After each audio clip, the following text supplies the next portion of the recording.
Guitar string jargon, coated, uncoated, core wire, wrap wire, gauge size, round wound, flat wound, you spin me, right wound. What the hell does this all mean? Let's talk about it.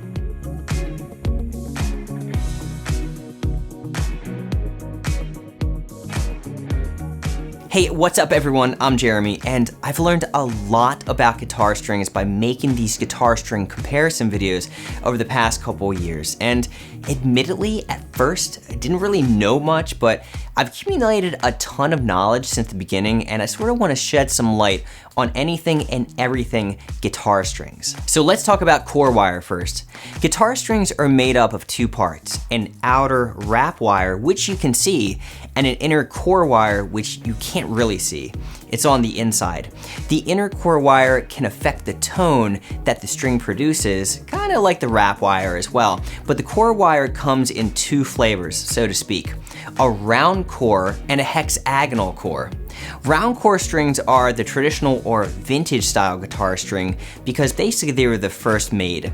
As the name suggests, round core strings are constructed using a round core wire underneath the wrap wire. Now, the primary advantage of round core construction is that more of the surface area of the core wire is in contact with the windings.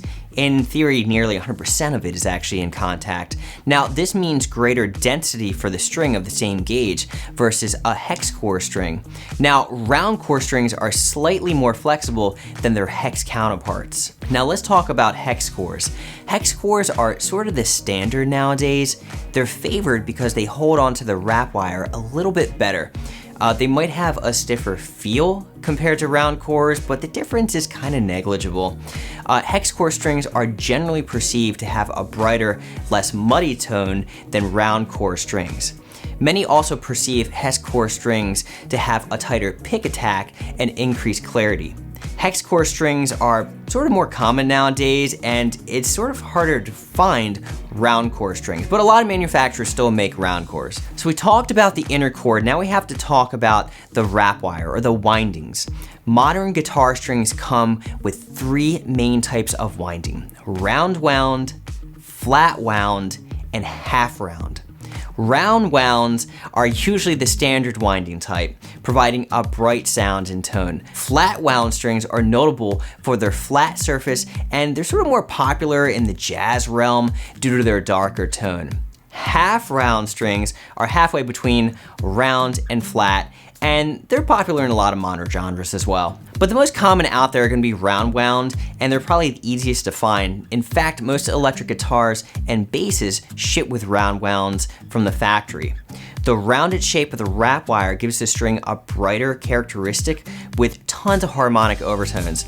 Lively and responsive, round wound guitar strings are great for any guitar in pretty much any genre. Flat wound guitar strings are a staple among bassists and jazz players and are almost exclusively found on electric instruments.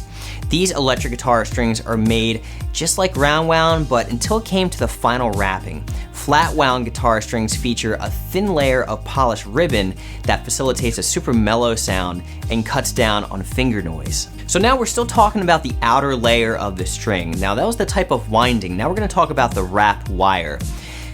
Two common ones are gonna be 80-20 bronze and phosphor bronze, at least talking about acoustic strings.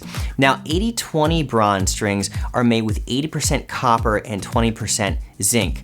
Technically, 80-20 is a little bit of a misnomer since 80-20 bronze is made with copper and zinc. It should be called a brass, but it doesn't really matter. 80-20 bronze strings offer a bright, sparkling tone that can be heard on just like tons of recordings. It was basically the first guitar string manufactured. But unfortunately, 80-20 bronze strings oxidize really quickly, so they just won't last as long, meaning you're gonna have to change strings more frequently with 80-20s. Now, these strings tend to sound bright, which is perfect for guitarists with a more compressed and dark tone. I put these on my Taylor GS Mini, which is mahogany back and sides. It's still a laminate guitar, so it doesn't breathe that well. But albeit a laminate, it still makes my guitar sound way better than what phosphor bronze does, because the guitar is sort of a dark sound anyway, and these strings just help liven it up a lot. The change in tone is dramatic, I think. But you can sort of think of it this way, depending on what kind of guitar you have and the bracing and what kind of top and back and sides that your acoustic guitar has, the strings will help basically balance the instrument out. So this is something to really pay attention to. All right, so since we're still talking about acoustics, phosphor bronze is the next most common type of string. Phosphor bronze guitar strings were developed as a need after players insisted that their strings lasted longer. Now, phosphor bronze strings typically consist of copper with about 8 to 10% tin and a small percentage of phosphorus. Now, these strings are more resistant to corrosion and tend to have a more mellow, or what some would call like a warm sound. Guitarists who tend to think that they have a naturally bright guitar will lean toward phosphor bronze strings. I like phosphor bronze strings paired with a spruce top because I think, again, phosphor bronze strings tend to mellow that guitar out. Now, phosphor bronze have a warm sound with a smooth, if somewhat understated high-end response. Now, this makes them a great fit for genres that benefit from a mellower tone, like maybe folk or a fingerstyle guitar. Now, these strings pair well with small body guitars, but I don't know, a lot of guitarists who have normal size or large guitars will still use phosphor bronze. They're a great sounding string just in general. But to recap the 80-20 strings versus the phosphor bronze, if you want a brighter tone, go for 80-20 bronze.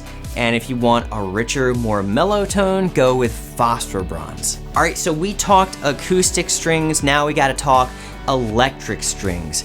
And probably the most common type of strings out there are nickel-plated steel strings. If you've ever picked up an electric guitar, then you've definitely played nickel-plated steel strings. Now, they're the most popular type of electric guitar string on the market, and they're basically available in any gauge size and any fashion that you like. Now, most electric guitar and bass strings are made with steel cores and nickel-plated wrap wire, so something to note there. Now, you're also gonna find pure nickel electric guitar strings out there, and just like the name suggests, they're basically 100% nickel wrap wire. The material produces a warmer and creamier sound than other strings, but you're gonna find these strings have a softer attack, and a lot of times they just complement vintage voice pickups really well. Pure nickel strings are a great choice if your guitar sounds just a little bit too bright. They're gonna tame some of that harshness and bright tone back into balance. The next one for electric guitars is stainless steel. Now, stainless steel guitar strings are gonna be really bright, especially compared to pure nickel varieties, and they're gonna have plenty of attack and snap. Now, since stainless steel's formation naturally resists corrosion, these strings are ideal for players who gig regularly, gig a lot, have sweaty fingers, have disgusting hands, and basically is just a string that's gonna last a really long time. All right, so we talked about core wire, we talked about the type of windings, we talked about the wrap wire, and now we have to talk about gauge. Now, gauge is how thick the string is, and the thickness of the string will typically dictate how rich and bodied the tone is. Thicker strings are usually going to produce a heavier full body tone or notes, while the thinner strings have a brighter and tinnier sound. Now, the thicker string usually means that the string is going to be a little bit more stiff to play, or the tension is going to be a little bit higher, so they're going to be a little bit harder to play, so there's something definitely to note there. Now, thin gauges usually start at 9s or lower, while thick gauges usually start at 12s. Now, I'm talking about the high E strings. A lot of the times these numbers are going to be associated with the high E string. So we should probably talk about the guitar string numbering system as well, as far as like if you have a pack of 9s or a pack of 10s or 12s, like what that actually means. And it's really simple. All that means is when you say you have a pack of 9s, that is really just the diameter of your high E string. So 9s might be a pair of extra light strings, and 12s might be a pair of light strings, and that's all that means. Super simple.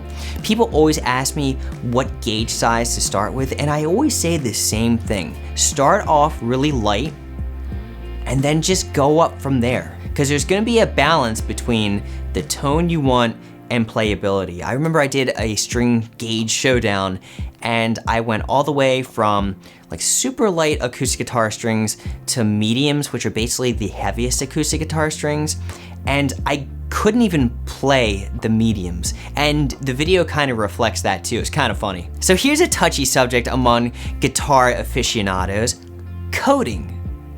Should your guitar string be coated or should it not be coated? Such a stupid, divisive topic. I like a coating. I'll admit it, I think coating feels great, but let's talk about what a coating actually is. A standard guitar string is usually coated with a plastic polymer. The reason for this is because coated strings will last longer than uncoated strings, flat out. However, having a coating on your string could provide a heightened response. Coated strings are usually typically more expensive due to the fact that they're gonna last longer, and honestly, some people just hate the feeling of a coated string. Again, I sort of like it. Now, coatings are generally getting thinner and thinner as new materials are being developed, but honestly, I sort of like a thick coating. I think it feels really good. I just really like that feeling when my fingers glide across the strings and the fretboard.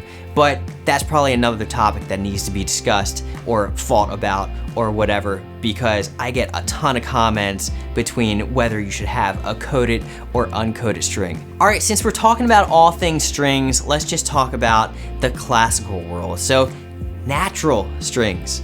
So before the advent of plastic and subsequent nylon string acoustic instruments like the violin, cello, and of course guitar strings, they used to be made from natural materials. Now, they're still around today, but are often quite expensive, commonly called catgut, or simply gut strings. These strings were made from animal intestines. A lot of the times it was from cattle.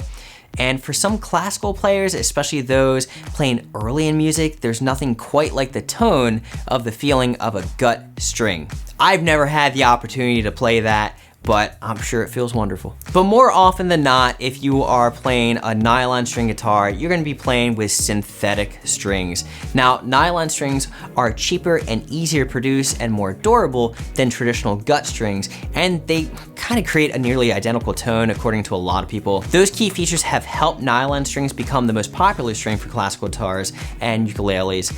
But today you're gonna find nylon strings made from a range of materials, most commonly nylon and other synthetic fibers. So I think that's pretty much all I have as far as strings go.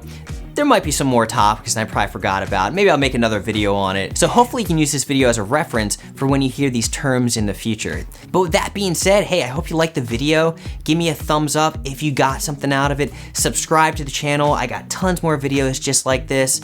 And hey, I appreciate you stopping by. See ya.